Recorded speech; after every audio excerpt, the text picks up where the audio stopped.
ከተቡትም አልገቡትም ውስጥ ነኝ ጭራሽ እየሰራው ነበር ስራ ውስጥ።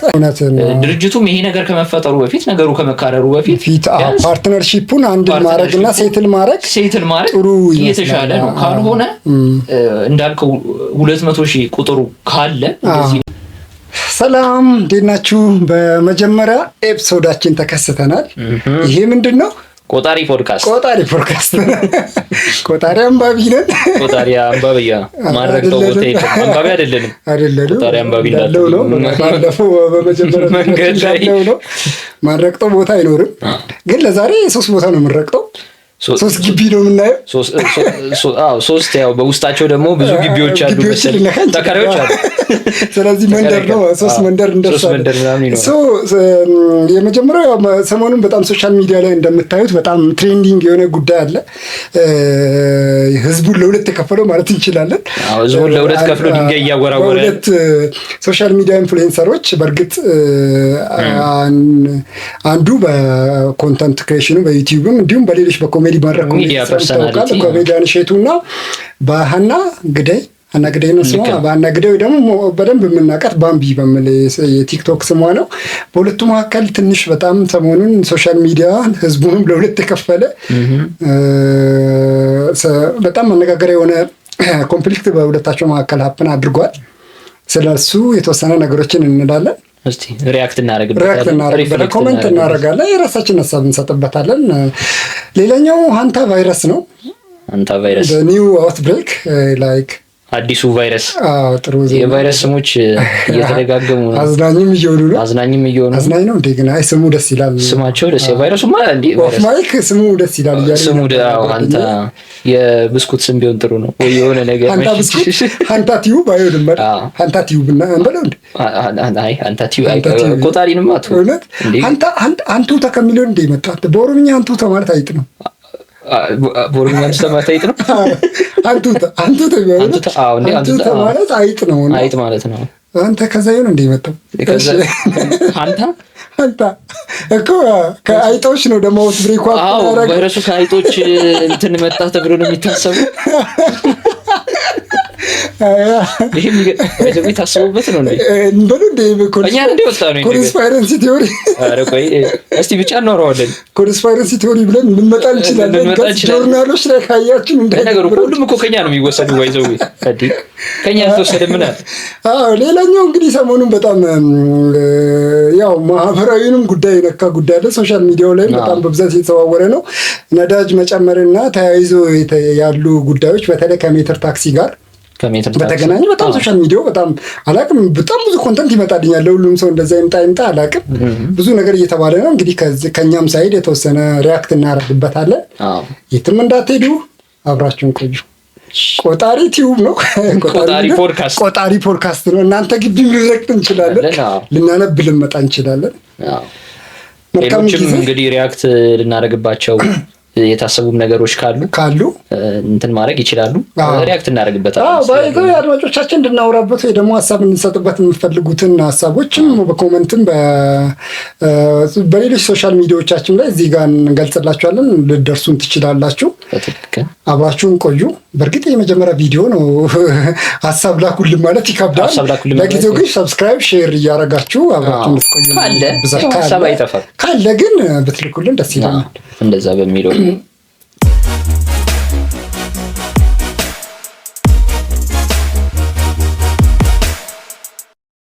እሺ፣ ማን ከመጀመሪያው ጉዳይ እንጀምር አይሻልም? ምን የመጀመሪያው እንግዲህ እንወያይበታለን ያለው የሰሞኑን ግርግር እንበለው የሶሻል ሚዲያ ግርግር ያላልኩም እኔም አላልኩም፣ ችግር የለም ያስመላል። የሶሻል ሚዲያ ግርግር ነው። የሶሻል ሚዲያ ግርግር በሁለት አንደኛው እንኳን ሚዲያ ፐርሰናሊቲ ያለው ሰው ነው። አንደኛው የሶሻል ሚዲያ ኢንፍሉዌንሰር። በሁለቱ መሀል የተፈጠረ ኢሹ ነበረ። ሁሉም ሰው የራሱን ሳይድ ይዞ እንግዲህ እየተፋጨ ነው እየተነታረከበት ነው የሚባለው። እስቲ እኛም እንነታረክበት ሳይሆን ለነታረክ የሚችል ነገር ከሆነ እንነታረካለን። ግን እስቲ ሀሳብ እንስጥበት፣ ምክንያቱም ንትርክ ውጭም ላይ ስላለ እስቲ በዚህ ፐርስፔክቲቭ ደግሞ ብንረዳውና የሁለቱንም ሳይድ ጎራ ሳንለኝ ያለውን ነገርም ጉዳዩ ምንድነው? ውድ ተመልካቾቻችን ታውቃላችሁ ሁላችሁም ሰሞኑን ያው በኮሜዲያን እሸቱ አንድ ቪዲዮ ዩቲዩብ ላይ ነው አይደል? እሱ የለቀቀው ረጅም ቪዲዮ ነው ዩቲዩብ ላይ ኖርማል አይደለም በሚል አንድ እንትን ሰርቶ ከዛ የተወሰኑ ሰዎች እንደውም እንዴት ባንዲት ማስታወቂያ ለመስራት ሰው መጠቀሚያ ያደረክ አይነት የሚል ነገር ነበረ። ከዛ እኔ ተነክቻለሁ የምትለዋ ባለ ጉዳይ ሀና ግዳይ ቲክቶከር ናት። which is ባምቢ እያልን ብናወራ በጣም ብዙ ሰው የሚያውቃት በባምቢ ነው። ሶ አንድ ቪዲዮ ለቀቀች። እንደውም እኔ እሱ ቪዲዮ ካየሁ በኋላ ነው ጉዳዩ ላይክ በጣም ቶሎ ዴቨሎፒንግ ስቶሪ እየሆነብኝ ሄደው ላይክ ስሙን አልጠቀሰችም፣ ግን ከኤክስፕሬሽኖቿ ወዲያው ገባኝ። ላይክ ተብሎ በቃ እንደ እሸቱ ነው ምናምን አልኩና ገባኝ። ላይክ ምናምን የሆነ ቁመቱን ለመጥቀስ ሞክራለች። ህፃናቶችን ምናምን አንተ ልጅ በቲቪአይ ሰው ልጆችን እንትን እያቀረብክ ምናምን የሚልም ነገር ነካች። ላይክ ኦልሞስት እሱ ብቻ ነው በጣም ብዙ ጊዜ እየተነሳበት የነበረው።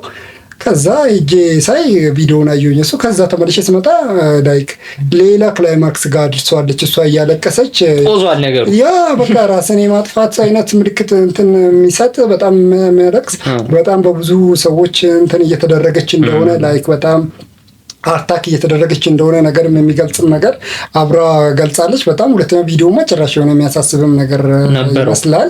እዛ ጋር ነው በቃ ነገሩ በጣም ስካሌት እያደረገ እንደሆነ የተረዳው።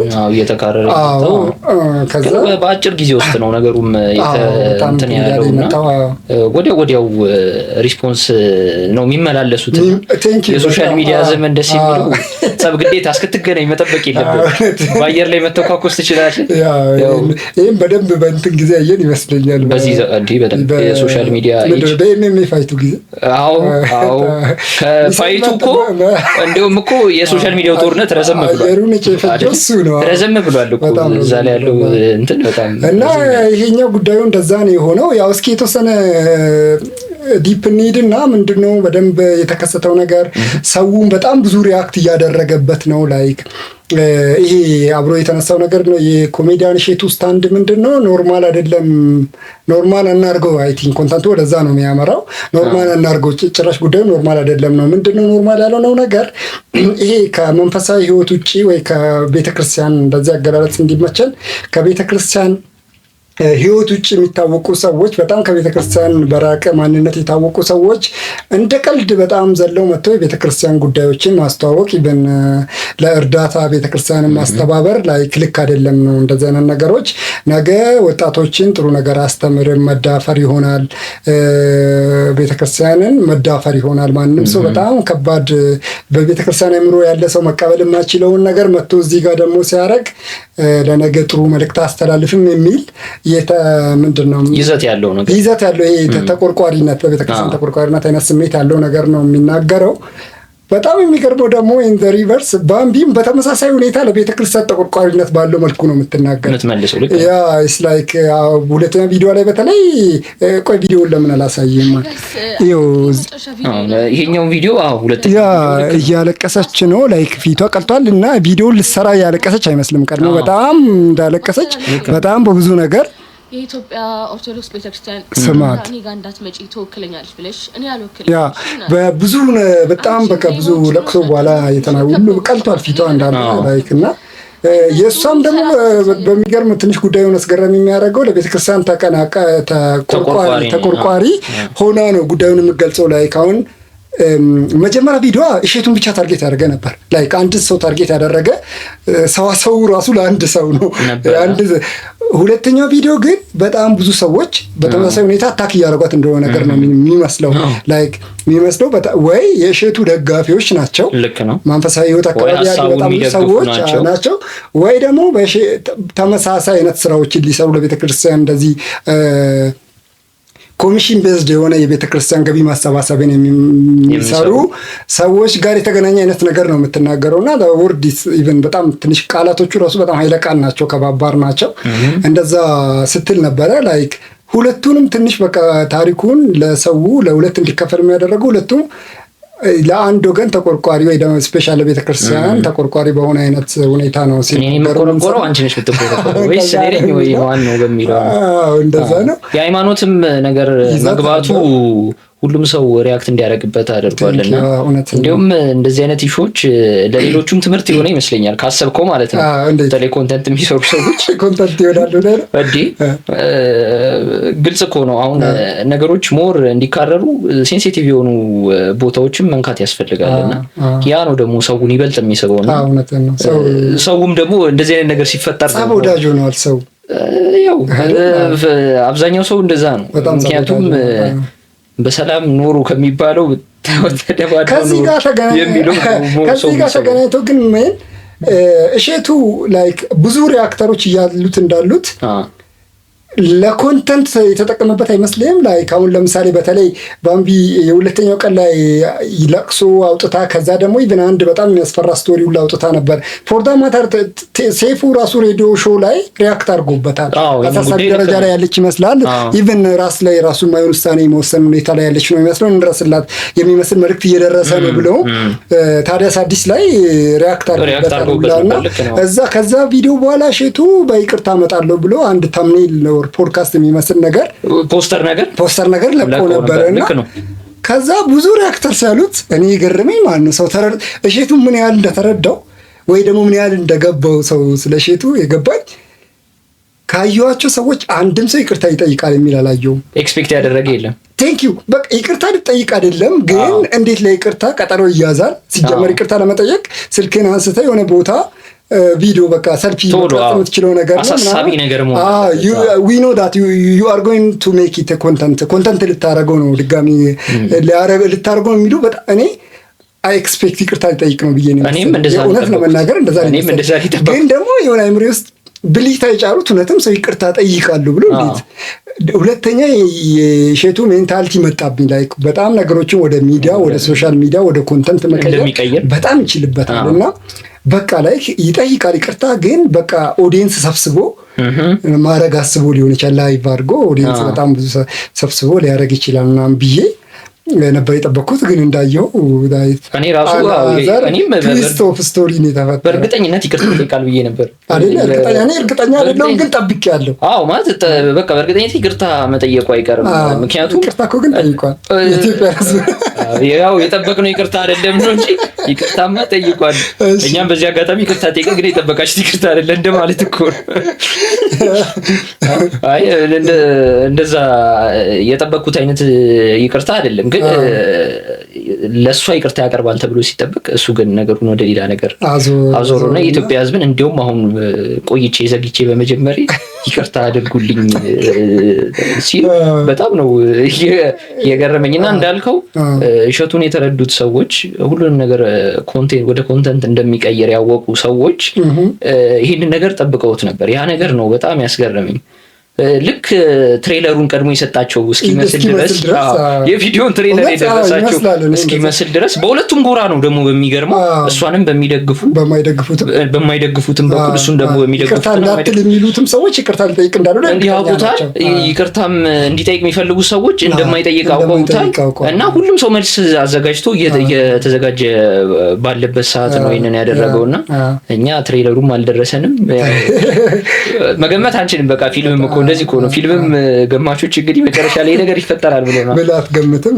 ብቻ ነገሩ ትንሽ ከረር ማለት የጀመረው እንዳልኩ የሃይማኖት ኢሹም ስለገባበት ይመስለኛል። ከሱ በላይ ደግሞ አላውቅም ከዚህ በኋላ በጣም የሚከር ሌሎች ገጸ ባህሪያቶችም የሚመጡ ይመስለኛል ጉዳይ። ምክንያቱም እሸቱ ካለው አንጻር ከዚህ በኋላ ገፍቼ ሄድበታለሁ ይሄ ነገር በጣም እየተናደድኩ እየተበሳጨው ልክ እንዳልሆነ እስከዛሬ ቆይቻለሁ። ጭራሽ ይሄን በመንካቴ እንደ ጥፋተኛ ተነሳው አይነት ነገር ነውና ይብስብኛል ላይ በጣም ብዙ ነገር አወራለሁ ነው የሚለው ከሆነ ፎር ሹር እኔ ስለ ባምቢ ብቻ አይመስለኝም። በጣም ብዙ ገጸ ባህሪያት ገና የሚጎተቱ ይመስላል። በጣም ወደ ፍሮንት እየመጡ በጣም ብዙ ታሪኮች የሚጎተቱ ይመስላል። ተዋናዮችም ይኖራሉ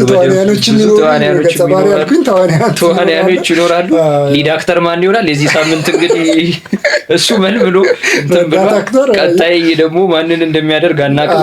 ግን ያው ሀሳቡ ጥሩ ሆኖ ሳለ ማለት ኖርማል ያልሆኑ ነገሮችን መናገር ማለት እኛ ኖርማል ሆኖ ኖርማላይዝ ግን ኖርማል ሳይሆን ኖርማላይዝ ያደረግናቸው ነገሮች አሉ ብዙ ነገሮች እና ያንን እንትን ከማድረግ አንፃር ነው ይሄ ነገር ኖርማል አይደለም በቃ ይቅር አቁሙ አይነት ነገር ከማለት አንፃርና ወደ ኖርማሉ እንመለስ ከማለት አንፃር ሲሆን እንደ ጥቅል ሐሳብ ጥሩ ነው ስታየው ነገር ግን ፐርሰናሊ ሰውን አታክ በሚደረግበት እከሌን እኮ ነው የተናገረው በሚባልበት ሁኔታ አንድን ሰው ብቻ አታክ ስታረገው ያንን ሰው ታርጌት በሚደረግ ኢቭን አንተ እኮ ሐሳብ ታርጌት ላለማድረግ ሊሆን ይችላል ግን ታርጌት ሊደረግ በሚችልበት ሁኔታ ያንን ሰው ካጋለጥከው አውትካሙ በጣም መጥፎ ነው የሚሆነው ምክንያቱም የትኛውም ሰው ተሰብሮ እንዲቀር አትፈልግም ዋናው ቅድ ምንድነው ሰው እንዲሰበር ነው ማህበረሰብን ትውልድን ማዳን ከሆነ እንዲማር ነው መሆን ያለበት ወይ ደግሞ ወደ ጥሩ መንገድ እንዲመጣ ነው መሆን ያለበት እንጂ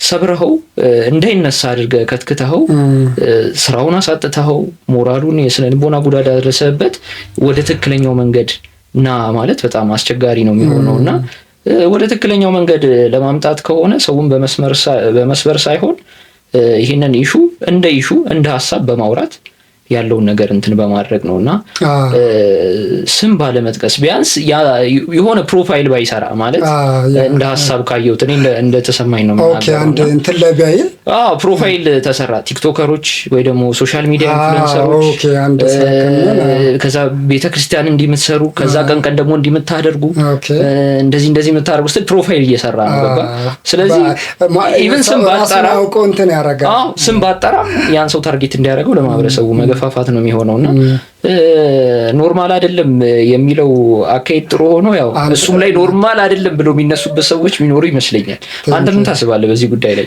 ያ እኔ ምን መሰለህ ላይክ የሁለቱ ሐሳብ እንዴት ነው ይሄ በሁለት ዳይሬክሽን ለአንድ ነገር የሚጓጉ ሰዎች ሁለቱም ትክክል ነው የሚባል ስታንድ ይዘው ነው ፎር ዳት ማተር ምንም እንትን አይደለም ከሼቱ አንፃር እኔ የምረዳው እንደ ቀልድ ላይክ ነገሮች ፈርስ ይለቁና በጣም ኮንክሪት ብለህ የያዝነው ቫልዩ ስናጣው አናውቀውም እንደ ቀልድ በእንደዚህ አይነት ፐብሊክ ፊገር የሆኑ ሰዎች ናቸው እንድናጣው የሚያደርጉን አንዳንዴ እና እንደ ቀልድ ሮላችንን ለየው ማለቱን አይ ቴክ ኢት ፖዚቲቭሊ እኔ ምንም ስህተት አለበት ብዬ አላስብም ላይክ በቃ የምትታወቅበት ነገር ቢሆን ጥሩ ነው በአንድ ነገር መታወቅ አለመታወቅን ላይሆን ይችላል የተቃወመ ያለው ግን እዚህ ጋር በጣም ትልቅ አይነኬ የሆነ ቤተክርስቲያን ካለች ከዛ ጋር ማይገናኝ ካራክተር ያለው ሰው መጥቶ እንደዚህ ሲያረግ ትንሽ ኢስ ላይክ ዊርድ ነው በጣም አሁን ያለው ጄኔሬሽን በራሱ በጣም ደፋር ነውና ያን ድፍረት እንትን ተሰጥቷል ቫሊዴት ታረግለታለህ ነው ከዛ በቃ የሆነ በጣም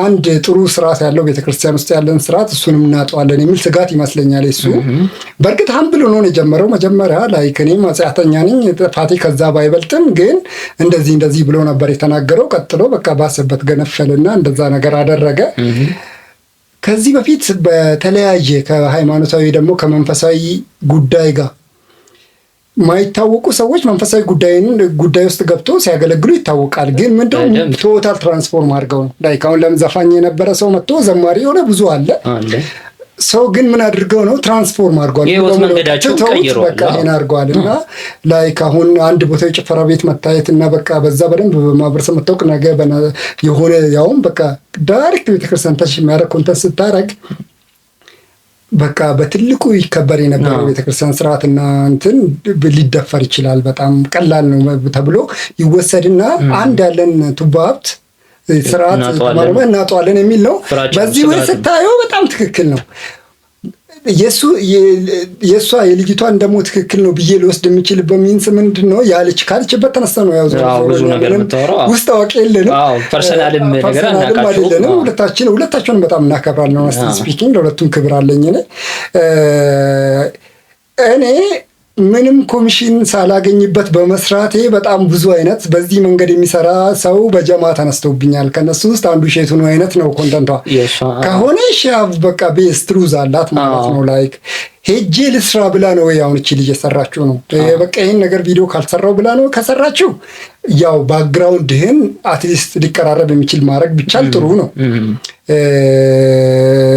how correct is it is በጣም we are no one to judge anyone አይደል ማንንም ጀጅ ለማድረግ እኛ ማንንም አይደለንም ግን ይሄን ነገር አግዢ ተብላ ከሆነ ግን ምንም አይነት ሳትኖሩባት አይደለም ላይ በቃ ትክክል ናት። በቀናነት ያደረገችው ማንም ቢተባበር መቼስ እኔ ከመተባበርም በላይ በጣም ደስ ብሎት እንጂ ግን ያለው ሰው ነው እንጂ ይሄንን ነገር እንዲሆን ያለው ሰው በቃ ልክ ያልሆነ ያልተረዳው ያ ሰው ሊሆን ይችላል ምናልባት የጋበዘውኛ ልጅቷ በዛ መረዳቷ። ሁለተኛ እንደተባለው ደግሞ most of people nowadays ይሄን አይነት ገቢ ማሰባሰብ ስራ የሚሰሩ ሰዎች ኮሚሽን ቤዝድ የሆነ ስራ የሚሰሩ ከሆነ ቶታሊ በቃ እንደው ትክክል ናት ልትላት ትችላለህ። ምክንያቱም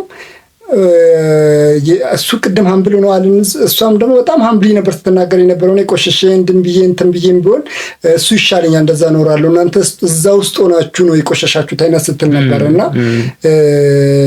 ላይክ መጽሐፍ ቅዱስ ላይም በጣም እንደዚህ አይነት ብዙ ታሪኮች አሉ። ላይ የተባሉ ሰዎች የጽድቅ ስራ ሲያረጉ በጣም ንጹህ ነን ብለው በንጽህናቸው ሲመኩ የሚገኙ ሰዎች የባሰ በጣም ከአጽያኑ የባሰ በጣም ይሄ ምንድነው መለማመድና መዳፈር የሚያመጣው አጽያት ደግሞ በጣም ይከፋ ነው። እና እንደዛ ነገር ስትል ያንን ኮንተንቷል ያንን ሀሳብ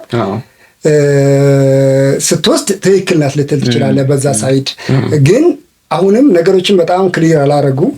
ኢትስ ዴቨሎፒንግ ስቶሪ ነው። አሁንም ያለቀ አይመስለኝም። እርግጥ ልጅቷን ወደ ራሷ ተመልሳለች። ትንሽ በጣም አሳሳቢ ነገር ነበር። አሁን ሴትል አድርጓል እንደውም ያረገ ይመስላል።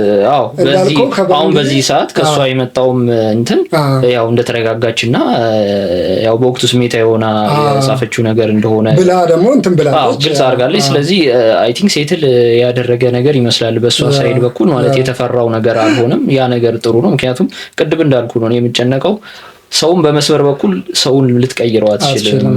በጣም ታጠፋዋለህ። እና እንዳልከው ደግሞ ከሷ ፐርስፔክቲቭ አንፃር ሳየው በቅንነት ያደረገችው ነገር ሆኖ ነገር ግን መሳሪያ ነው የሆነው። በቅንነት ያደረገው ነገር ባክፋየር ሲያደርግብህ ወደ አንተ እንደዛ ሲሆንብህ ትንሽ አስደንጋጭ ነውና ስሜት ያደርጋል። ደግሞ ለጥሩ አስበህ ወደ መጥፎ ነገር ሲቀየርብህ ትንሽ እንትን የማድረግ ነገር አለው። የህይወት ጉዳይ አካተት አይነት እኮ ነው ሁኔታዋ። ልጅቷ ላይ አይታልን ማናታውን በቅርብ ሱሳይድ ኮሚቴ ያደረገችዋን እንትን ታድለሽ እያለቻት አንድ ኢንፍሉዌንሰርም እንደዛ ልክ ነው እንዴ። ይሄ እኮ በጣም ከባድ ስሜት በጣም ምን ያህል ስሜታዊ እንደነበረች የሚያስረዳ ነገር ነው። አንዳንድ ውሳኔዎችን ሲወስኑ አናውቃቸው በቃ ሲወስኑ ከወሰኑ በኋላ መጸጸት ልክ ነው አይደለም ላይክ በቃ ማልቀስም ሁላ ሊኖር ይችላል። ያ ቶታሊ ልክ አይደለም ስሜታዊ የማድረግ አይነት ነገር ስላለው ነው።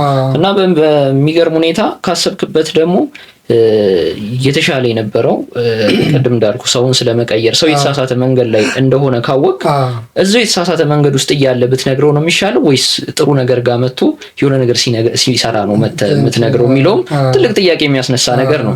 እቺ ልጅ አሁን ከዚህ በፊት ጥሩ ነገር አልሰራችም ተብሎ ነገር ግን አሁን ወደ ጥሩ ነገር አሁን ቤተክርስቲያንን ማገልገል ወይ ደግሞ ቤተክርስቲያን ጋር የሆነ ነገር ማድረግ ስትፈልግ ወይም ደግሞ ስትሞክር ይሄን ያክል ዱላ ከመጣ ከባድ ነው። ከዛም አንግል ብዙ ሰው ያየው ይመስላል ቆይቷል ነው የምትለው ልጅቷ ላይክ ትቼው ተመልሻለሁ እዛ አካባቢ ሲገባኝ ስትረዳው ከአወራሯ ባደረኩት ነገር ሳስተዋውቀው ከዛ ኮሚሽን እንድወስድ ተነግሮኝ ወይ ደግሞ እንድወስድ ትሬንድ ሆኖ ከዛ እሷ አልፈልግም በማለቷ ደን በቃ የሆነ ነገር ደርሶባት መገፋት ወጣ በቃ እኔ እኮ ትቼ ተደብቄያለሁ መደበቅ ያለብኝ ቦታ ጋር ተደብቄያለሁ ከዛ ተነካካው ነው የምትለው። ላይክ ይሄ ነው አሁን ውሳኔን ከባድ የሚያደርግበት አለ። ላይክ ይሄ የጥቅም ግጭቶችም ሊኖሩ ይችላሉ በመሃል ኮንፍሊክት ኦፍ ኢንትረስት ላይክ ብዙ ነገር ውስጡ ሊኖር ይችላል። ዳሜንቲንግ ምንድነው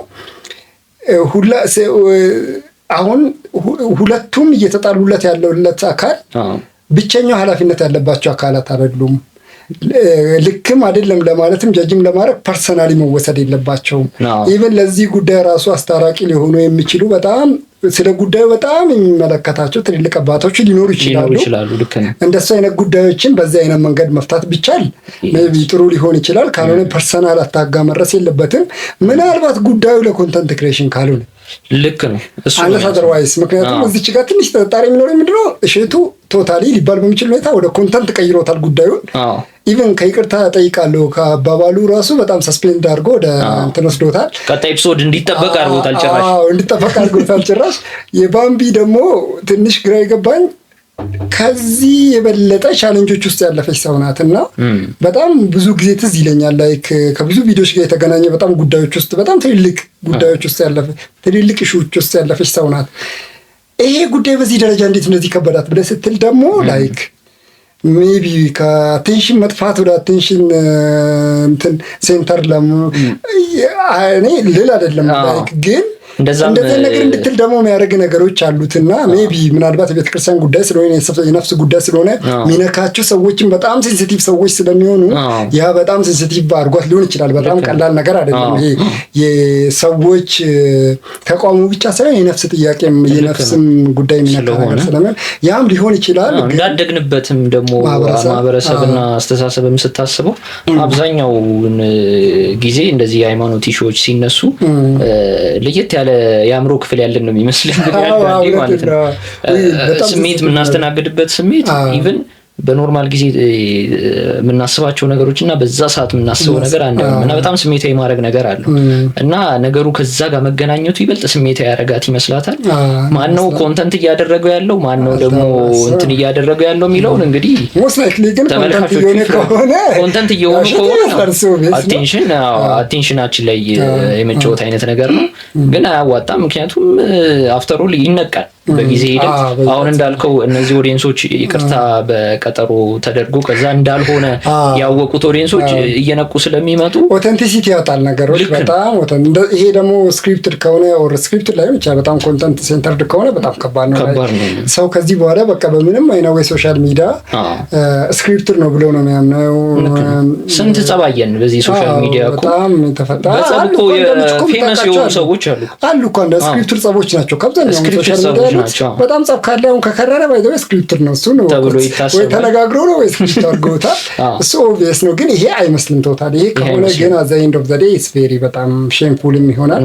ጥሩ ግን አይመስልም። ከዚህ በኋላ ሰው በቃ ሶሻል ሚዲያ ላይ ኦተንቲክ ነገር ያጣል። በቃ ድራማ ቢያይ ይሻላል። እንደኛው ወቅታዊ ጉዳይ ብሎ ከሚከታተል ድራማ ቢያይ ሊሆን ይችላል። እና ነገሮችን ደግሞ በቅንነት ብንረዳ አሁን ማየው ነገር አሁን ደጋፊም ሳይድ ከመያዝ አንፃር ሳይሆን ነገሮችን በቅንነት ተረድተን ከሁለቱም ሳይድ ሁልጊዜ አሁን ሁሉም አንድን መልአክ አንድ ደግሞ ሰይጣን የማድረግ ነገር አለ። ግን ያ ቶታሊ ልክ አይደለም። ጠንካራ ጎን ሊኖር ይችላል፣ ደካማ ጎን ሊኖር ይችላል። ያ ቶታሊ ማንም ሰው ኢስ ላይክ በቃ ሙሉ በሙሉ አንድ ፒውር አይሆንም ሊሆንም አይችልም። በጣም ልክ እኮ ነው። ጥሩ ሊያደርግ ይችላል። ያ ጥሩ ሳይድ የሆነ ሰውን በሆነ አንግል መጥፎ ነው የሚታየው። ችግሩ እሱ ነው። ገብቷችኋል? እናንተ ምንም በጣም ጥሩ ሆናችሁ የምታደርጉት ነገር ለሆነ ሰው ወይ ኤግዛክትሊ የምር የሚጎዳው ነገር ይሆናል ወይ ኮንፍሊክት ኦፍ ኢንትረስት ይኖረዋል። በጥቅሙን የሚነካበት ነገር ይሆናል። ጥሩ ነገርም ሆኖ ጥቅሙን የሚነካ ያ ሰው የሚያገኝበት ጥቅም ከሆነ ጥቅሙን የሚነካ ነገር ከሆነ you are considered as bad so ለዛ ምንም ሙሉ ለሙሉ እንትና ጻድቅ ነው እንትናት ብሎ መያዙ እኔ ለማንም ሰው ትክክል ነው ብዬ አላስብም ነው። ዋንስ አሁን በዚህ ሰዓት ትክክል እና ደግሞ ሙሉ ታሪኩን ባላወቅበት ነገር እያንዳንዱ ነገር ታፕን እንዳደረገ ሳናቅ ደግሞ ሙሉ ሳይድ ይዘን ጀጅ ማድረግ በኋላ ለመጸጸትም ከባድ ነው። ሁለተኛ ወይ ባለ ጉዳዮቹ እኮ ነገ በጣም በሚገርም የሆነ አንድ ፕላትፎርም ላይ አብራችሁ የእውነት ደግሞ ይሄን ጠብቃለሁ እኔ ራሱ ይመስለኛል። ምክንያቱም ያሉበት እንትን ተመሳሳይ ማርኬት ላይ ስለሆኑ ሶሻል ሚዲያ ማርኬት ላይ ናቸው ያሉት ይገናኛል። ወይ ደግሞ ይሄንን አሁን የተነሳውን ሹ ተጠቅመውበት በጣም ጥሩ ኢንፍሉዌንስ አብረው ሊፈጥሩበት ይችላሉ። ኮላቦሬሽን እንጠብቃለን። እዚህ ጋር ቃልያል አይደለም እኛ ስካሌት ማድረጉ አይቀርም። ይሄ ጉዳይ ሜቢ ሌሎች እንዳሉ ተዋናያኖችንም አምጥቶ ስካሌት ሊያደርግ ይችላል። ግን ኮላብ ሊያደርጉም ይችላሉ ሰዎች ነገር ነው። ዛሬ ሳይድ ይዘን ለብቻችን መንጨርጨራችን ኢዝ ናቲንግ ጥቅምም የለውም። ግን እንደ ኖርማል አይምሮ ተረጋግተን እንትን ብናስብ ጥሩ ነው። አንለስ አዘርዋይስ እኛም ጥቅማችን ተረክቶ ካልሆነ ማለት ነው እያንዳንዱ ፈራጆች ሰዎች ጥቅማችንን ቢነካ ያለ እውነት መቆም ነው። የሆነች አንድ በጣም ደስ የምትል አባባል አለች። ሁልጊዜም ቢሆን ከተበዳይ ጎን ቁም፣ በዳይ አባት ወይ እናትን ቢሆኑ ይላል። አይ ቲንክ ከእስልምና መጽሐፍ ውስጥ የወጣ ቃል ይመስለኛል። እኔ በጣም ነው የምወደው። እንደዚህ ቃል እኔ የሚያስደስተኝ ቃል ማለት በቃ የሆነ የሚገዛኝ ቃል የለም። በቃ ሁሌም ተበዳይ የምንለው ጎን መቆም ጥሩ ነው። ግን ደግሞ ተበዳይ መሆኑን ደግሞ በትክክል ፊገራውት እና በትክክል ታሪኩን ማወቅ ይጠበቅብናል። ይሄን ለማለት እንፈልጋለን። በዚሁ አጋጣሚ ግን እሱም ላይ ቅድም አንስቼው ነበር፣ ተቀስ አድርጌ አልፌ ነበረ። የኖርማል አይደለም ጉዳይ ሌላ አቴንሽን ወደሱ እንዲመጣ የሚያደርገው ይመስለኛል። ሰሞኑን እንዲሁም ዛሬ የወጣ ዜና ነበረ ከተከታተልኩ አላውቅም። እሱ የሚሰጠው የኤአይ ስልጠና አለ የኤአይ ስልጠና ሰሞኑን እንዳለ በቃ ማስታወቂያ በጣም ይሰራበታል።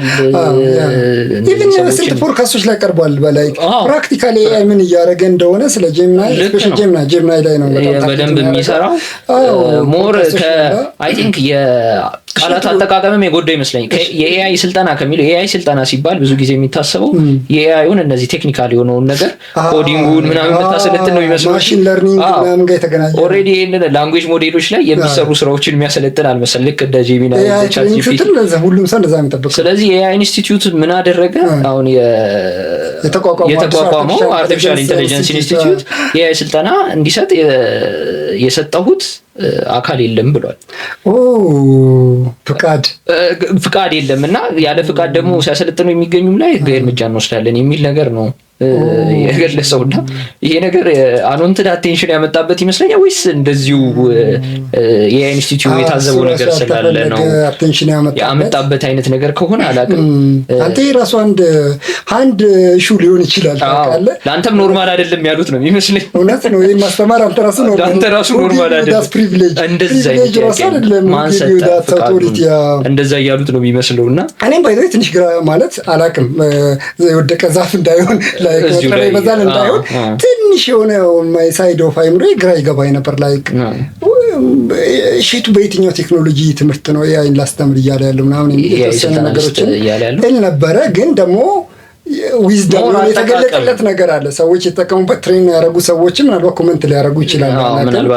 በጣም ጠቅሟቸው ቤዚክ የምንላቸው ነገሮች እኛ እኮ ምንድን ነው አሁን እዚህ እኮ በጣም ብዙ ነገር ሰው ለአዲስ ነገር አዲስ ነገር አዳፕት የምናደርግበት ፍጥነት በጣም ይደረቅ። አንዱ በጣም ይፈጥናል፣ አንዱ ደግሞ ዝግ ያለ ነው። ምን ነው ፓስፖርት እኮ ሰው ወደ ራሱ አይሞላም እኮ ነው ወይስ እስከዛ ድረስ በጣም ግልጽ ብሎ የተቀመጠው ዌብሳይት ላይ ሰው 450 ብር እየከፈለ በከፍተኛ ገንዘብ እየከፈለ በጣም ብዙ ነገር እንጂ ላይክ አሁን እንትን ክፍያ በለው ምን ክፍያ በቃ ለሁሉም እኩል አቬል የሆነ ሪሶርስ እና ለሁሉም ግልጽ የሆነ ሪሶርስ ላይ ሰው ሁሉም እኩል ሄዶ አይጠቀምም። ልክ ነህ። ምን ያደርጋል? በጣም እዚህ ያዝ ኢንተርፕሪነር ማይንድ ሴት ኤአይ ኢዝ ዘ ፊውቸር በጣም ተረዳው ቶሎ በቃ የገባውን ለሰው ለማስረዳት ነው የሞከረው። ያኛው ኢንስቲትዩት ደግሞ የሀገሪቱ ትልቁ በዚህ ጋር የተገናኘ ባለስልጣን ነው። ግን ፍቃድ መስጠት አለመስጠት የሚለው አውቶሪቲ ይኑሮ አይኑሮ አላውቅም አለው። አሁን የአርቲፊሻል ኢንተለጀንስ ዩኒቨርሲቲ እየተቋቋመ ስለሆነ የአርቲፊሻል ኢንተለጀንስ እዛ ገብተህ ተምረህ ሰርቲፋይድ መሆን አለበት። ትሬነር ነኝ እስካልክ ድረስ ደግሞ ቢያንስ ማወቅ ያለበት ቤዚክ እውቀቶች ሊኖሩ ይችላሉ።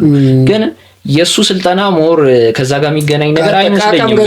ከአጠቃቀም ጋር የተገናኘ ላይ ካሁን አንተ ካንቫ ነው በጣም ተጠቀማለሁ። ካንቫ ለግራፊክ ዲዛይን ምናምን ግራፊክ ዲዛይኖች ይጠቀማሉ። ካንቫ ላስተምር ብዬ ባረክ እንደማለት ነው። እሱ በዛ አይነት ወይ ነው እንትን ያደረገው። የምግብ አሁን የሚያስተምሩ አሉ አይደል? የምግብ አዘገጃጀት የሚያስተምሩ ፍቃድ ሳያወጡ ማስተማር አይችሉም።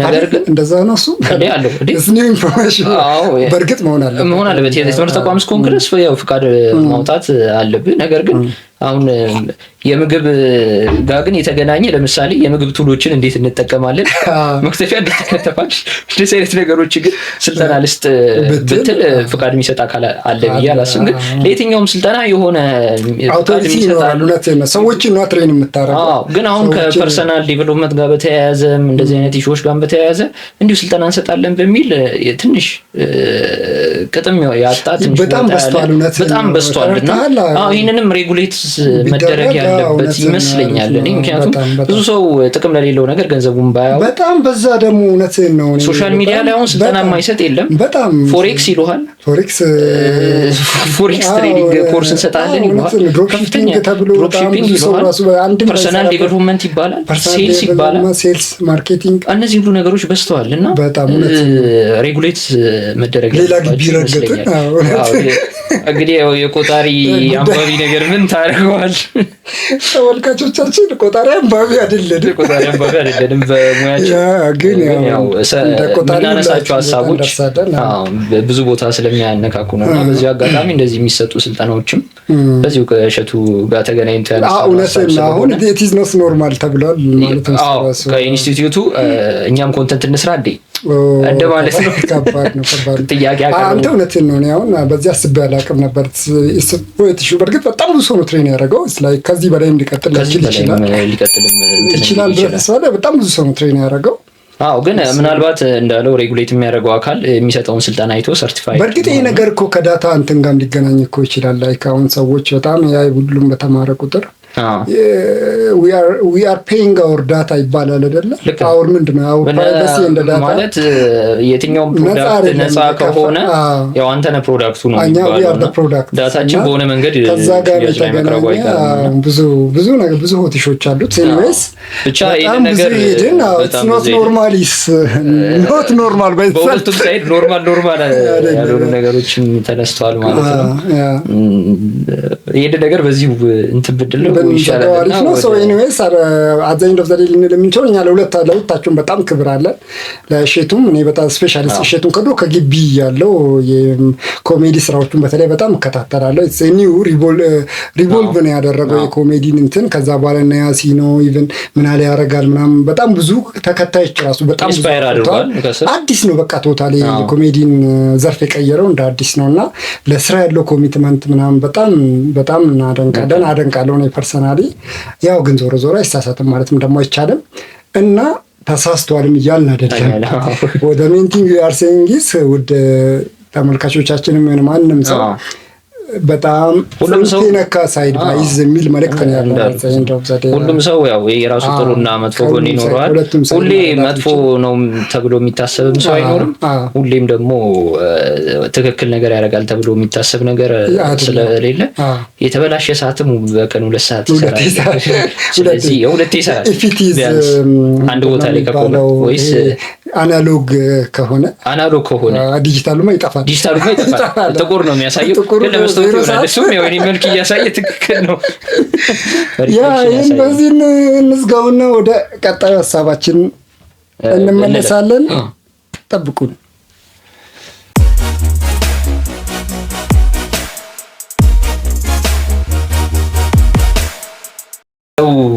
ጉዳያችን ምን ነበረ? እንወያይበታለን። ቀጣይ ጉዳያችን በጣም ቅርብ ሰዓት ላይ በጣም እንትን ሆኗል። የቫይረስ አውትብሬክ ነው። ወሬው አውትብሬክ አድርጓል። ኒው ቫይረስ አዲስ ቫይረስ መርከብ ላይ አውትብሬክ ያደረገ ሃንታ ቫይረስ ይባላል። ስሙ ጥሩ ነው እያልኩት የነበረው ቫይረስ የቫይረስ ስሞች ላይ አስተያየት መስጠት ትችላለህ። የቫይረስ ስሞች አውጪዎቹ እንትን በቃ የሚገርም እንዲያው ስም አውጡ ቢባሉ እነሱ ቢያወጡ ጥሩ ነው። በእርግጥ ሳይንቲፊክ ኔም እኮ ያምራል እኮ ለሳይንስ ሰዎች። አንታው ማርበርግ ብለህ ቫይረስ አትጠብቅም። ማርበርግ ባይተው ያዱሃብ አንድ መጥፎ ትዝታ አለኝ ከሱ ጋር የተገናኘ ኢትስ ሩዋንዳ ነው አውትብሬክ ያደረገው አይደል? ሩዋንዳ ታንዛኒያም ነበር። ሩዋንዳ ነው መጀመሪያ አውትብሬክ 15 ሰዎች ኬዞች የተመዘገቡት የመጀመሪያ 15 ኬዝ የተመዘገበው ሩዋንዳ ነበርና እኔ ደግሞ ሩዋንዳ አንድ ኮንቬኒንግ ነበረኝ በዛ ጊዜ የሚሄደው ከዛ ያው ከሄልዝ ሴፍቲ አንጻር እንደ እሑድ ልንሄድ ሮብ ቀረ ተባለ። በአንድ ኦርጋናይዜሽን ጋር የተገናኘ እንደ አርብ ቀረ ተባለ እና ላይክ በዝቫይር በቃ በእርግጥ እሱ የመጀመሪያ አይደለም። ሩዋንዳ 2015 ላይ ሄጃለሁ ላይክ ዊክ ምናምን ቆይቻለሁ አንድ ለኮንቬኒንግ። ይሄ ሁለተኛው እድሌ ነበረ። በጣም በሚገርም ሁኔታ በአመቱ ድጋሚ ሄድኩኝ ለኮንቬኒንግ እና ግን የዛኔ መቅረቱ ላይክ በጣም ጓጉተን የነበረበት ኮንቬኒንግ እና ጥሩ ኢቨንት ነበር የታሰበው ግን ኢትስ ቀርቷልና ማርበርግን በዛ አረሳውም ልፈልግ ትራውማ ሆኖባል። ስለዚህ ማርበርግ አንተ ጥሩ ነገር አይታየም። የጉዞ ክልከላ የህይወት ጉዳይ አይደለም። ያው ባይሆን ጥሩ ነበረ። በእርግጥ ሴሽኑ ቨርቹዋሊ ተካሂዷል። የቀረ ነገር የለም። ግን አይ ሞርኮ ከቨርቹዋል ከሆነው እኮ እሱ ፊዚካልን ሊተካ ይችላል እና ደግሞ ሀገር ሄዶ መጎብኘቱ ማየቱ ምናምን ለየት ያለ ኤክስፒሪየንስ ነው። በጣም ትራውማቲክ ነገር ነው ያጋጠመ። ግን ስሙን ግን አለማድረግ አብዛኛው ከተነሳበት አካባቢ ወይ ደግሞ ከእንትን አንጻር ነው። ኮሮና ታውቃለህ የቢራ የመጠጥ ስም እንደሆነ አይደል? ኮሮና የቢራ መጠጥ አለ ኮሮና የሚባል? አዎ ኮሮና የሚባል እንዲሁም በኮቪድ ጊዜ ሽያጩ በጣም የት ነው በቃ እንትን ሆኖ ነበር። ኮሮና አሜሪካና ሜክሲኮ ውስጥ የሚመረት መጠጥ ይመስላል በእርግጠኝነት እንትን ባለ የቢራ ብራንድ ነው ኮሮና ይባላል። አሜሪካ ሜክሲኮም ውስጥ ያለ ይመስለኛል።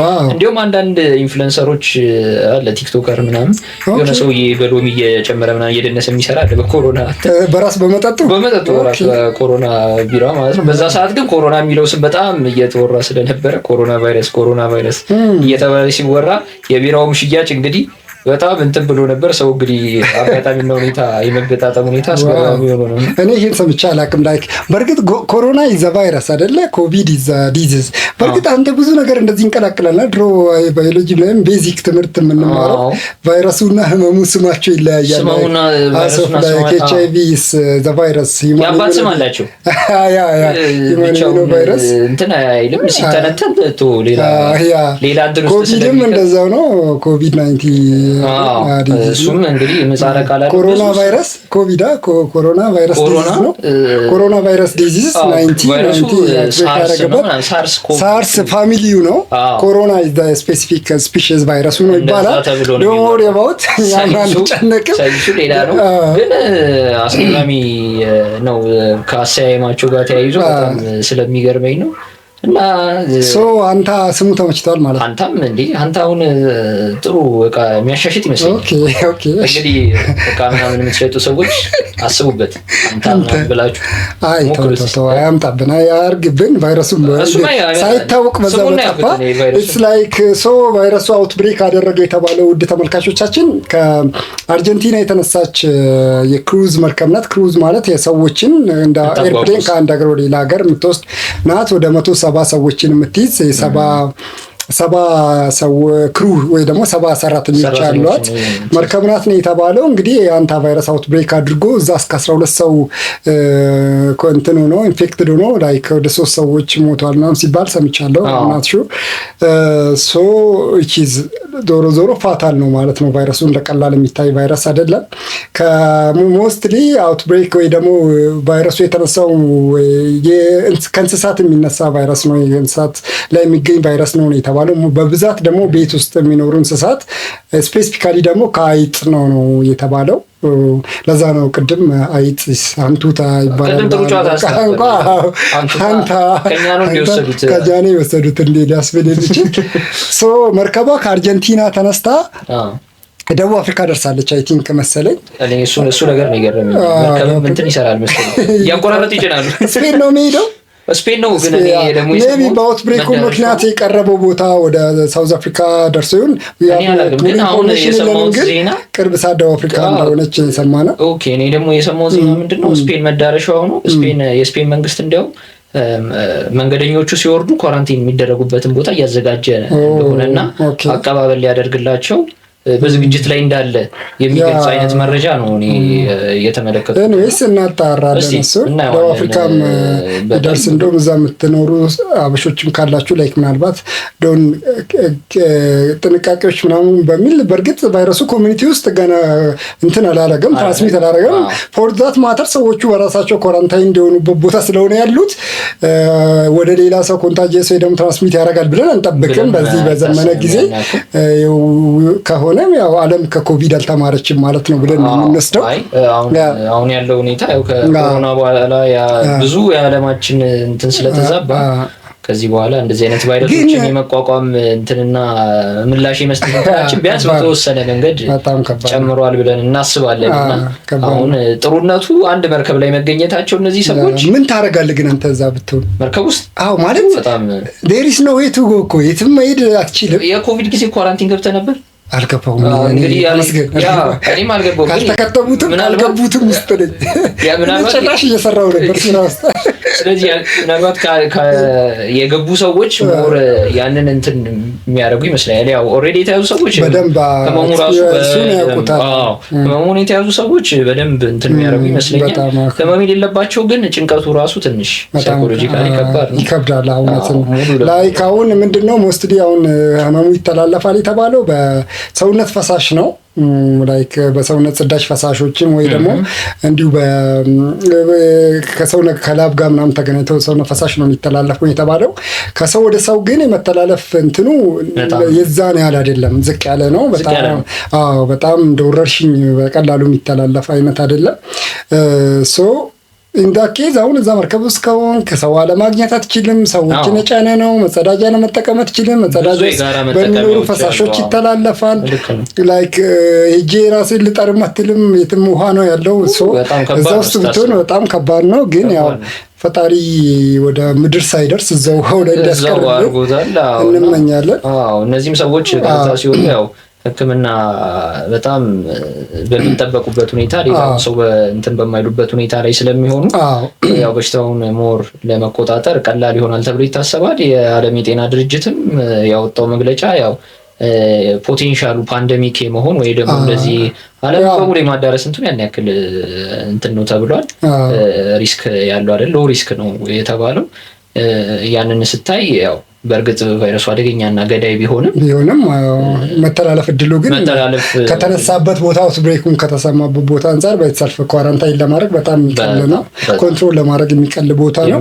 ግን የቫይረሶች አውትብሬክ በጣም ሪሰንት ዴይስ ማለት ላይክ መደጋገሙ እንትኑ ይሄ እንዴት መሰለ ይሆን በጣም ከቅርብ ጊዜ በኋላ ይብን በምናውቀው ደረጃ በተደጋጋሚ የተከሰቱ ቫይረሶች ብዛታቸው ላይክ ስፓኒሽ ፍሉ ቫይረስ ነው አይደል? የስፓኒሽ ፍሉ ከዛ በኋላ እንግዲህ ከስንት ዘመን በኋላ የተሰማው ቫይረስ እኔ በማውቀው ኢቦላ እና አሳማ ጉንፋንም ነበረ። በተለይ ኤዥያ አካባቢ እሱ ተከሰተ። ከዛ ኢቦላ ነው በጣም ብዙ ስፔሻሊ አፍሪካ ላይ በጣም ብዙ ሰዎች ማስፈርቶን ነበር በጣም ከዛ ኢቦላ አለቀ ሳይባል ኮቪድ ላይክ ምንም 2-3 ዓመትም አልቆየም 19 ላይ ወደው ከዛ የዝንጀሮ ፈንጣጣ በጣም ኢቭን አንድ ደግሞ ነበረ ላይክ ተከስቶ ነበር። ያ እዚህ ከጭንቅላት እንትን የሚያደርግ ቫይረስ ምን ነበረው ስሙን ረሳው ታውቃለህ? እንትን ሳውዝ አሜሪካ ላይ ነው ሀፕን ያደረገው የሰዎችን ዚካ ቫይረስ ዚካ ቫይረስ ራሱ በጣም የቅርብ ጊዜ ቫይረስ ነው። በጣም ሪሰንት ሀፕን ያደረገ ቫይረስ ነው። ከዛ ከኮቪድ በኋላ ራሱ አሁን ያልከው ዝንጀሮ ፈንጣጣ አሁን በጣም በቅርብ ራሱ ማርበርግን ረሳሁልህ። ይገርማል። ማርበርግ ኦል ዲስ ቲንግስ በጣም ኢቭን ጉንፋን ራሱ ላይክ በጣም መልኩን እየቀየረ ነው። ኢቭን ኮቪድ ሰልፍ አለ እስካሁን አልጠፋም ይባል ቢልም ብዙ ሰው ጉንፋን ሲታመም ገጥሟል። ላይክ ጉንፋን አይደለም ይሄ በነጭ ሽንኩርት ምናምን የሚጠፋው በጣም በቃ ላይክ ሰው ታሽ 1-2 ሳምንት መተኛት አለብን። ታሽቶ ነው ቀላል አይደለም እንትኑ ቀላል አይደለም። በጣም ብዙ ጊዜ ያስተኛ እንትን ሊልም ይችላልና በጣም ከባድ ሁኔታ እየፈጠረ ነው። እና ደግሞ ያው የቫይረሶቹን መለዋወጥ በጊዜያት ሂደት በእርግጥ ከሁሉም ሊቪንግ ኦርጋኒዝም በጣም ኢዚት ሊቪንግ ስለሱ ሌላ ጥያቄ ነው። አይታወቅም። በህይወት ያለ ነው አይደለም ሌላ ክርክር ነው። ሳይንቲስቶቹ ራሱ ገና ቫይረስ ይሞታል እንገድለዋለን ምናምን አይባልም። ያው በሳይንስ ግን ለማህበረሰቡ በህይወት መኖር ራሱ አልተረጋገጠም። የተወሰነ ህይወት ያላቸው ነገሮችን እንትን ያረጋል ላይክ ሪፕሮዲዩስ ያረጋል፣ ይራባል። የሚራባውን በእርግጥ የሚኖርበትን ሴላ ፖስት ሴል ተጠቅሞ ነው ተበድሮ መውለድ ነገር ስለሆነ ድንበር ላይ ያለ ይባላል። እንደውም ብዙ ባዮሎጂ ላይ ስንማር በፊት በህይወትና በሌለው ነገር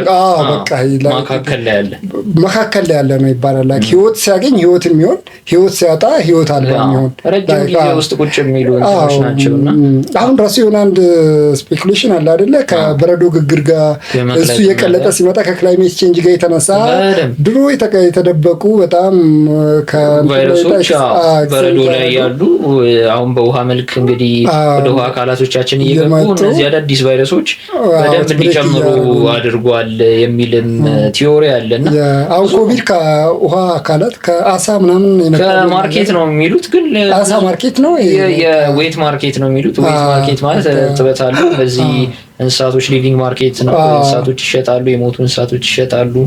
ብዙ ነገሮች የሚሸጡበት ነገር ስለሆነ ከነሱ ነው መጣ የሚባለው። ግን እድለኛ ሆነን ይሄኛው ቫይረስ እንግዲህ ውሃ ላይ ያለ ቫይረስ ነው። ከመርከብ አልወረደም። በእርግጥ ያለ ነገር ውሃ ውስጥ ካሉ እንስሳቶች ባይነሳም ከአይጥ ነው ይነሳል ተብሎ የሚታሰበው። ግን መርከብ ውስጥ አይጥ ምን ያደርጋል? እዲ አንተ ሰው የሚያካክሉ አይጦች እኮ ነው ያሉት። በጣም ትልልቅ አይጦች። ኢቨን ሙቪዎች ራሱ እኮ አሉ። በጣም ብዙ ሙቪዎች መርከብ ላይ ያሉ አይጦች ላይ የሚሰሩ ሙቪዎች። አሁን ስም መጥቀስ ለምን ኮመንት ስራ ያስቀምጡልን አድማጮች፣ እኛም ደግመን እናያለን። እኔ ብዙ አኒሜሽን ሙቪዎች በጣም ብዙ አይቻለሁ። በመርከብ ላይ እንዴ ሰው የሚያካክሉ አይጦች ናቸው ያሉት። ትልልቅ አይጦች ነው ያሉት ይባላል። ስለዚህ ደባደበም ይችላል። ምክንያቱም ምግብ በጣም ይተርፋል። መርከብ ላይ በጣም ብዙ ምግብ አለ። ስለዚህ እሱ ራሱ ሁለተኛ መርከብ በብዛት የእንጨት ኮምፖነንት አላቸው። እዛ ውስጥ የሚደበቁ አሉ። በቃ መሬት ባለው እኮ ምንም በቃ ሰዎች ማለት የሚኖሩት ህይወት ነው የሚኖረው እዛ። ምግብም አይቸገሩም። ላይ ትልልቅ አይጦች ነው ያሉት። ቆንጆ ግን ፊልም ይወጣል። ያው አንተ ቫይረስ ይሄ ራሱ አንድ ፊልም ይሰራል። እንዴት እንደተነሳ እንዴት እንትን እንዳደረገ ታይታኒክ ሁለተኛው ፓርት መሆን ራሱ ይችላል። ኮንታጀስ የሚል ፊልም ተሰርቶ ነበር የኮቪድ ጊዜ ታንበዋል ምናምን ተብሎ አንድ ኮንስፓይረንሲ ቲዮሪ ላኳል። ስቲል ነው ቫይረስስ አር ላብራቶሪ ውስጥ ያሉ ናቸው ያለ ናቸው ቫይረሶች ላብ ውስጥ ላብራቶሪ ውስጥ የተቀመጡ ናቸው። ላይክ የሆነ ጊዜም ቢልጌት አንድ መድረክ ላይ የሰው ልጅ ቀጥሎ ያሉት ትልቁ ፈተና ለማይክሮ ኦርጋኒዝምስ ናቸው። ስፔሻሊ ቫይረሶች ናቸው። ከዛም በኋላ ነው እንዲሁም ካሰብከው በጣም የቫይረሶች መደጋገም በጣም እና ከዛ ስቴት በኋላ በጣም ኮንስፓይረንሲ ቲዮሪ አለ እንደዛ የሚል ሁሉንም ኮንስፓይረንሲ ነው ብለህ ልትተው አትችልም። አንዳንድ እውነታ ያላቸው ነገሮች ሊኖሩ ይችላሉ። ግን ያው ይህን ሰሞን ሶሻል ሚዲያውን ትንሽ አነጋግሮት ነበር ቫይረስ ጉዳይ። ግን ሰላም ነው። ያው ውድ ተመልካቾቻችን ያው ፈጣሪ በዛው ያስቀርልን አይደርስ ነው የምንለው። የሚደርስም ከሆነ ግን ሞስትሊ ቫይረሱ የሚተላለፈው በሰውነት ፈሳሽ ነው። ሰውነት ፈሳሽ በተቻለ መጠን ራሳችን በዛ መንገድ መጠበቅ ነው። ላይክ ምልክቶቹ የሚያሳዩ ምልክቶችም አንዳንዶቹ ላይክ ፍሉ ላይክ ነው የሚሉም አሉ። አንዳንዶቹ ግን ሁለት አይነት የማርበርግ አይነት ምልክት ሊያሳይ ይችላል፣ ወይ ደግሞ የጉንፋን አይነት ምልክት የሚያሳይ አይነት ሊኖረው ይችላል። እስቲ ምናየው ይሆናል። እስካሁን ባለው ያው ብዙ መረጃዎች ገና እየወጡ ስለሆነ አሁን ባለው ሁኔታ መረጃዎችን መከታተል ነው። እዚህ ሀገር ውስጥ ስፔሲፊካሊ የተዘገበ ምንም ከጤና ሚኒስቴር ጋር የተገናኘ በእርግጥ ለምንም ሊባል አይችልም ገና ኖት ክሎዝ እና ይደርሳልም እያልን አይደለም። ይደርስም ከሆነ ግን እንዳልነው ያው እነዚህ ነገሮች መተላለፊያ መንገዶቹ ስለሆኑ መጠንቀቅ ጥሩ ነው። እንደ ሁል ጊዜም በተለይ ከሰውነት የሚወጡ ፈሳሽ ካልን ደግሞ መጸዳጃ ቤት በጣም ዋነኛው ሊሆን ይችላል። መጸዳጃ ቤትን ስንጠቀም እጃችንን በደንብ መታጠብ፣ ያው ከመጸዳጃ አካሉ ጋር ሊገናኙ የሚችሉ ማንኛውም አካሎቻችን በደንብ መታጠብ ያስፈልጋል ማለት ነው። ይሄን ብለን ወደ ቀጣዩ ጉዳይ እናልፋለን። የትም እንዳትሄዱ።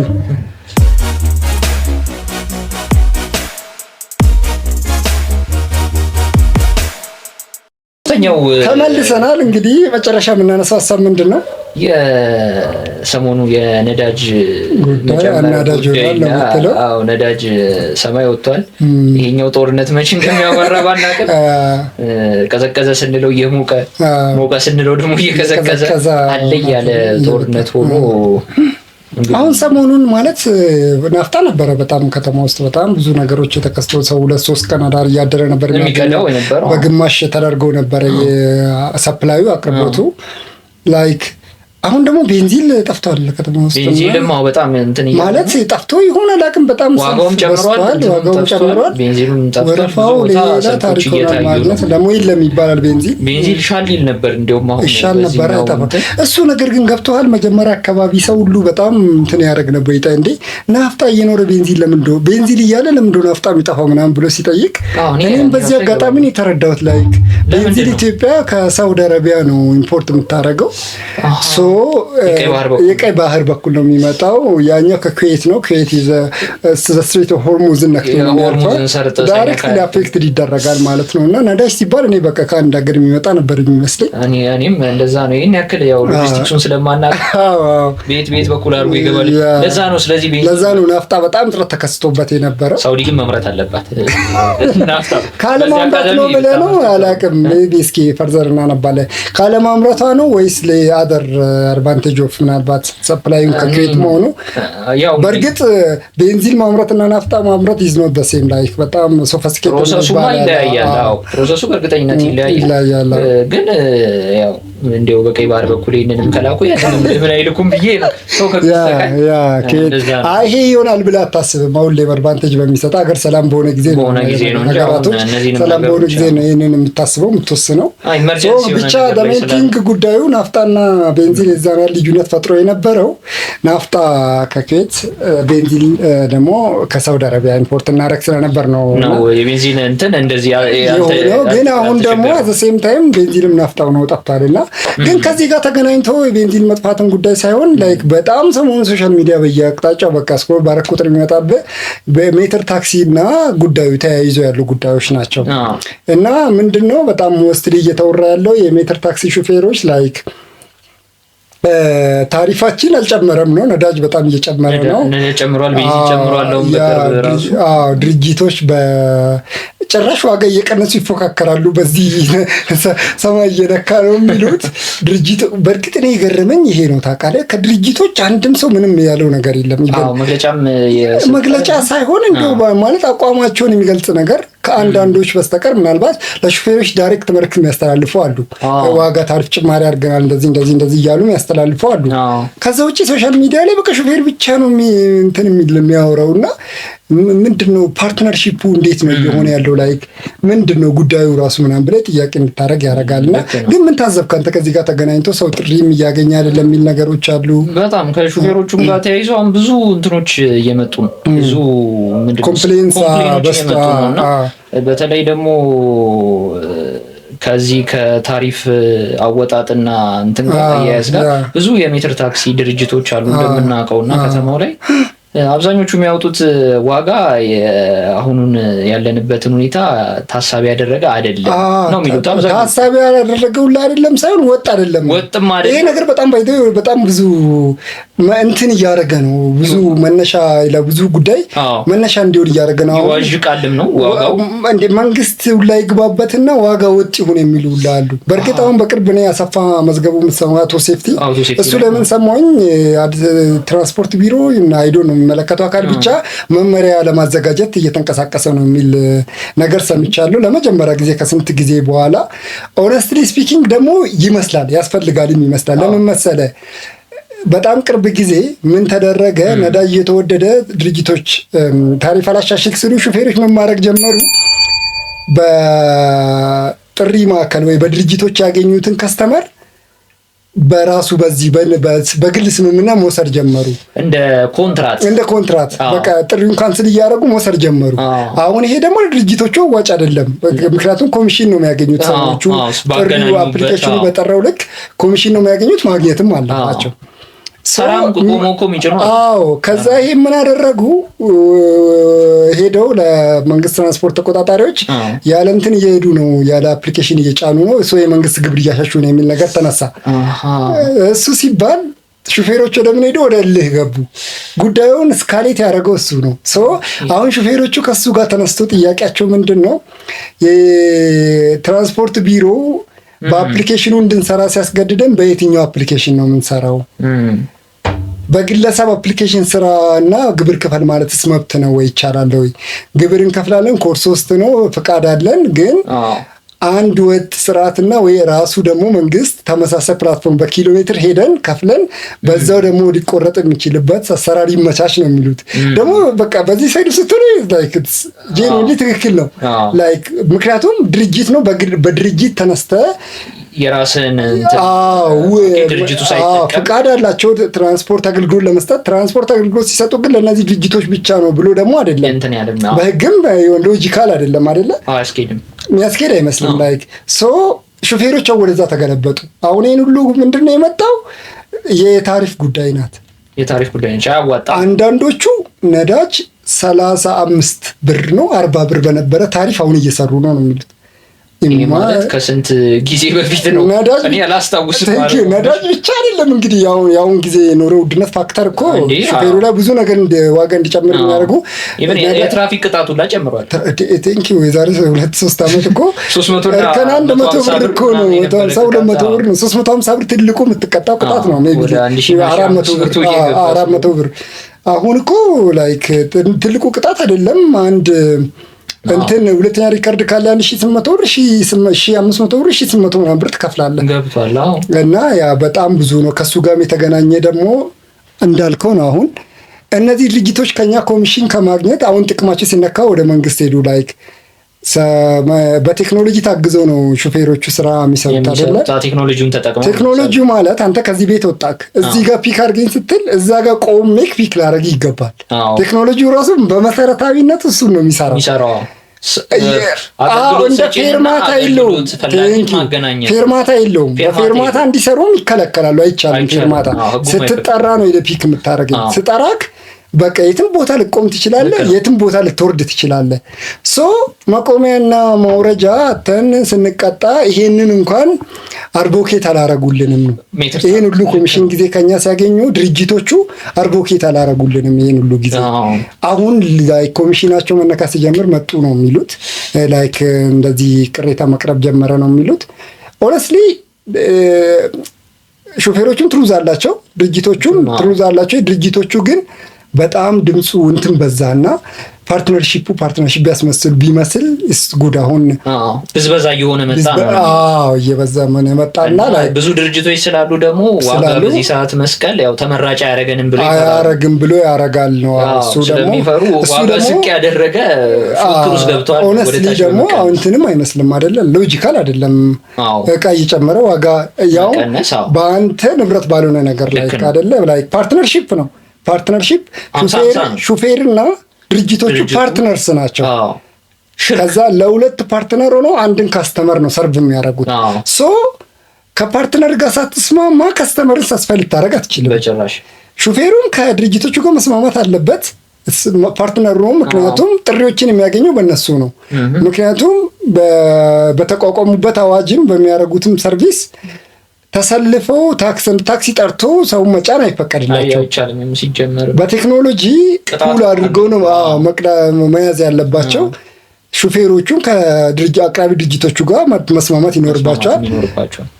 እነዚህም ደግሞ ድርጅቶቹም ደግሞ ሹፌሮቹ ዴር ሜን ፓርትነር የከስተመር ሳቲስፋክሽን በእነሱ በኩል ነው አቺቭ የሚያደርጉት።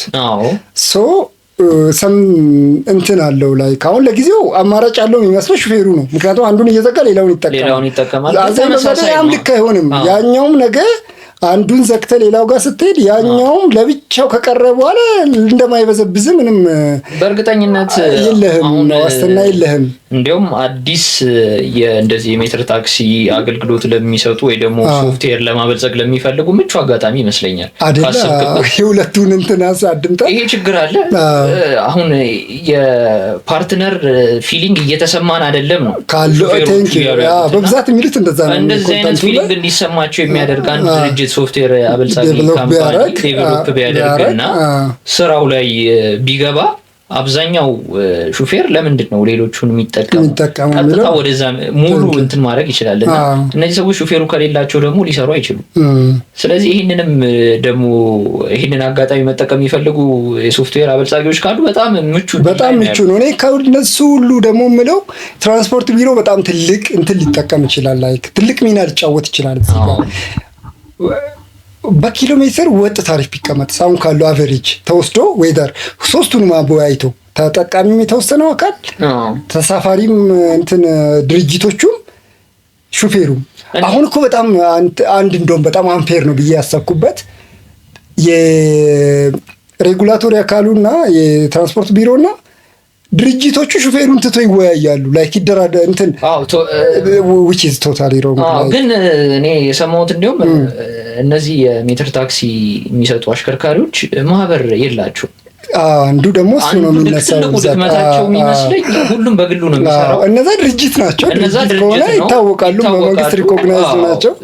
እነዚህ ግን የተመዘገበ ማህበር እንደዚህ አይነት ነገሮች ሲኖሩ የእነሱን ኢሹ የሚያሰማ ሄዶ የሚሟገት ሄዶ እንትን የሚል የለም እና ሁሉም የግሉን አስተያየት የሚሰጠው ማለት ከ200,000 በላይ ምናምን መኪና አለ ይባላል።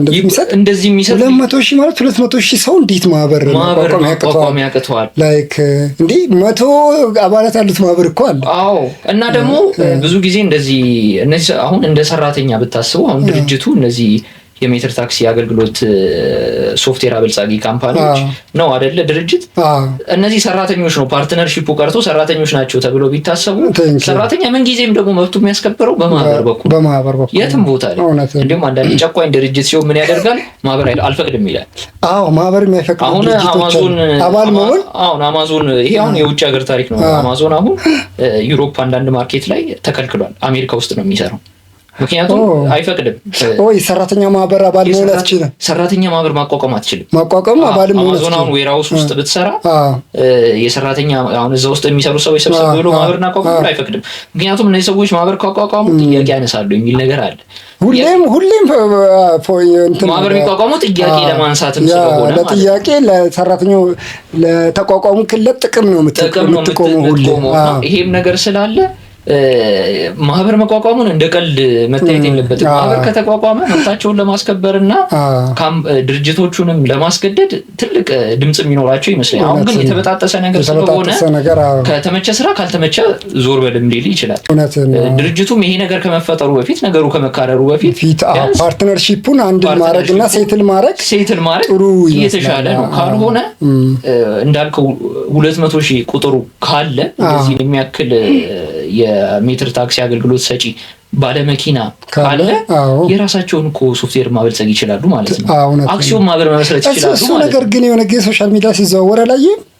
እንጃ አይቻለሁ። ላይክ እንደዛ አይነት ነገር ሲዘዋወሩ አይቼ ግን ምንድነው አይ ቲንክ በኢትዮጵያ አሁን ኢንቨስትመንት ሆልዲንግ ነው ኢሴክስ ይሄ የኢትዮጵያ ካፒታል ገበያ ያው ማንም ሰው ፕሮስፔክተስን ፐብሊሽ ሳያደርግ እንደዚህ አይነት እንትኖችን ለማሰባሰብ ክልክል ነው የሚል እንደውም አዋጅ የዛን ሰሞን ወዲያ ወጣ፣ መግለጫ ወጣ። አዋጅ ሳይሆን መግለጫ ወጣ። መንገዱን ተከተለ ካፒታል ሬዝ አድርገህ ፕሮስፔክተስን ፐብሊሽ አድርገህ ሽጠህ ትችላለህ። ዋይ ነው ከዛ ራሱ ሹፌር ካደረገው ደግሞ አስበው አክሲዮኑን ባይሸጡ ራሱ 200,000 ሰው የሚፈጥረው የካፒታል በጣም ብዙ አሉ እኮ ማለት የተለያየ እኮ ሕክምና ላይ ሆኖ እኮ ራይ የሚሰሩ አሉ። በጣም ብዙ አሉ። የሶፍትዌር ባለሙያ ሆኖ እኮ የሚሰሩ አሉ። ኢንጂነር ሆኖ እኮ የሚሰሩ አሉ። ዴቨሎፐር ራሱ ሊኖር ይችላል። እዛው ውስጥ ሊኖር ይችላል። እና የማርኬቲንግ ባለሙያ ዳይቨርሲቲውን አስበው፣ በጣም የፋይናንሻል እንትኑን አስበው፣ አቅሙን አስበው። የሁሉ አቅም እያላቸው በ5 እና በ6 ድርጅት ላይ ይህን ያክል የተካረለም ነገር ማድረግ ተገቢ ነው ብዬ አላስብም። እኛ አሁን የእሱን ላይክ እንደሱ ያርጉ እንትን ሳይሆን በጣም አዛይን እንትን ልንል የምንችለው ፓርትነርሺፑ ሜንቴን ማድረግ ኢትስ ቬሪ በጣም ክሩሻል ቢሆን ጥሩ ነው። ለድርጅቱ ሚና ያ ነው። ድርጅቱ ማድረግ ያለበት ድርጅቱም ሹፌሮቹም ከባለንብረቱም ወር ድርጅቶቹም ፓርትነርሺፑ ላይ ቢሰሩ ፓርትነርሺፑን ሜንቴን ማድረግ ላይ በደንብ ቢሰሩ ዳት ኢዝ በጣም አልቲሜትሊ የሚያዋጣ ነው። አሁን መጋባት የሚመስሉ ነገሮች አዛኝ ዘዴ የትኛውንም ቢዝነስ አይጠቅሙም። ሹፌሩን ሊጎዳ ይችላል፣ ቢዝነሱም ሊጎዳ ይችላል። ኦፍ ኮርስ ዲማንዱ እየጨመረ ነው የሚሄደው። ምክንያቱም ትራንስፖርት ችግሩ ከጊዜ ወደ ጊዜ የሰው ቁጥር እየጨመረ ስለሚሄድ የሰው እንቅስቃሴ ሁሌ እየጨመረ ነው የሚሄደው፣ እየቀነሰ አይመጣም። ፎር ዳት ማተር ድርጅቶች አንዳንዶቹ ድንገት ስክሪን አውት እንዳይደረጉ ፓርትነርሺፕ ሜንቴን ማድረግ ቢዝነስ በእልህ አይሰራም። እኔ የትም ሀገር በቢዝነስ እልህ ሲደረግ ሹፌሩም እልህ ውስጥ መግባት ልክ አይደለም፣ ድርጅትም እልህ ውስጥ መግባት ልክ አይደለም። ከሁለቱም ሳይድ አሁን ሾፌሩ እልህ ውስጥ ገብቶ አንድን ድርጅት ቶታሊ ሙሉ በሙሉ መተው በቃ ድርጅቱን የሚጎዳው ሊመስለው ይችላል።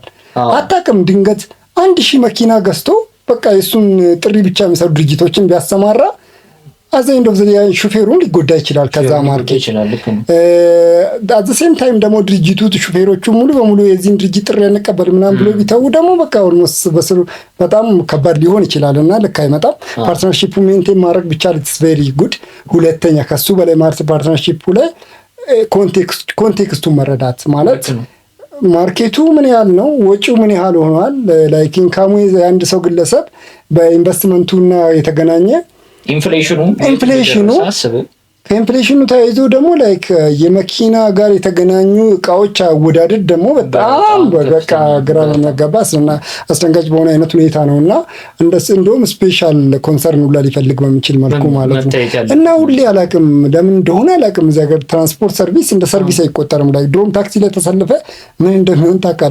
ከጻፍ 10 ብር ትጨቃጨቃለህ። ይሄ መሆን እንደዛ እየሆነ መጣ። ላይክ እኔ ትዝ ይለኛል የመጀመሪያ ፓዮኒር ይሄ ሜትር ታክሲ እንትን አዲካ ነው ይላሉ። በእርግጥ ግን በጣም ይሄኛውን ሬጉሌሽን ያደረገውን እንትን ራይድ ነው የጀመረችው እና የጀመረችበት ሚንስ ታስታውሳለህ? ላይክ በላዳ ሹፌሮች ተማራ ነው። የላዳ ሹፌሮች በጣም በሆነ ጉዳይ ጋር የተገናኘ ተናዳ ያን ፕሮፌሽናል ሰርቪስ በጣም ስርዓት የሌለው ተጠያቂነት የሌለው ሰርቪስ ተናዳ ነው የጀመረችው። አሁን በቃ ወደዛ እየሄደ ነው። አይታል ሰሞኑን ሹክቻው ላይክ በቃ ተሳፋሪው እንድታርጌ እንትን ካልከፈልሽ አልወርድም ብሎኝ አልጭንም ብሎኝ እንትን አድርጎኝ የድሮ በቃ ራይድ የጀመረችው ባለቤት የጀመረችው ታሪክ ጋር ተመለሰ። በጣም የሚገርም ፕሮፌሽናል መፍትሄ ፈጠረ የተባለው ነገር መልሶ እዛ በቃ ኢንኮንቪኒየንስ ላይክ አንድ ሹፌር ጠርቶ አንድ ተሳፋሪ ከደረሰ በኋላ ካንስል ማድረግ ከሄድሽ ትሄጃለሽ ላይክ በቃ ያው ነው እኮ እዛ ሄደ ማለት ነው። ምንም አዘ ኤንድ ኦፍ ዘ ዴይ ግቡን አልመታም ቴክኖሎጂ ማለት ነውና መመለሱ ኢስ ላይክ ኢዝ ናት ጉድ ቢሆን የተሻለ ነው። ተሳስበው ያ በቃ ፓርትነርሺፑ እንትን ቢያደርግ ዘርፉን በደንብ ቢያድግና በጣም ስርዓት ቢይዝ ለመጋባቶች ዘርፉንም ነው የሚጎዱት። በጣም ከምንም በላይ ደግሞ ከስተመር በጣም መሀል ላይ በጣም እየተንገላታ ነው፣ እየተጎዳ ነው። ሰው ብሩንም ከፍሎ መጠቀም ካልቻለ በጣም ከባድ ነው። ላይክ በጣም የመጨረሻ ነው የሚያደርግ ነገር ነው ገንዘቡን ከፍለ መጠቀም አለመቻለ። እሱ ላይ ደግሞ ይሄን ሜትር ታክሲ አገልግሎትን ተማምኖ ብዙ ስራዎችን ብዙ ጉዳዮችን የጀመረ ሰው ይኖራል በደንብ በቃ ጠዋት በዚህ ሄጄ በዚህ እመልሳለሁ፣ እዛ ድርጅት እዚህ እመልሳለሁ፣ እንትን አድርጌ እንትን አደርጋለሁ ብሎ ስንት ነገሩን አጀስት ያደረገ ሰው ይኖራል። እና ይሄ ሁሉ ሰው ላይ ማድረግ ተገቢ አይደለም። እና እዛ ኤንድ ኦፍ ዘ ዴይ ከድርጅቶች ሞስትሊ ያው ጥፋቶች ሌን እያደረጉ የሚመስሉት ወደ ድርጅቶች ይመስላሉ። ሶ ፓርትነርሺፕ ጥያቄያቸው ትክክል መስማት እንደ ትክክል መረዳት ጥሩ ነው። ለውስጥ መጋባትም ጥሩ ላይሆን ይችላል። ያንን እንላለን። እንግዲህ ያው ጥሩ ነገር ይምጣ ብለን እንጠብቃለን። የመጀመሪያ ኤፒሶዳችን ይሄን ይመስል ነበረ። ያው በጣም ብዙ ቦታ ረግጠናል። ቆጣሪው ያረገጠው የለም ብዙ ቦታዎችን። እስቲ ቀጣይ ሳምንት ደግሞ ሾዎች ሊኖሩ እንደሚችሉ ቀጣይ ሳምንት የሚከሰተው አዲስ ሾዎች ካለ አብረን እንመለስበታለን። እናንተም ደግሞ እንድናነሳ የምትፈልጉትን ሀሳብ ኮሜንት ስራ አስታውቁን። ይሄንን ቻናል ሼር፣ ሰብስክራይብ ለወዳጆቻችሁ እያረጋችሁ አብራችሁ ቤተሰብ እንድትሆኑ እንጋብዛችኋለን። መልካም ቆይታ። እኔ አባይ ነበርኩኝ፣ ጓደኛዬ ጆሲ ነበረ። ባባይ። በሳምንት እስክንገናኝ ቻው።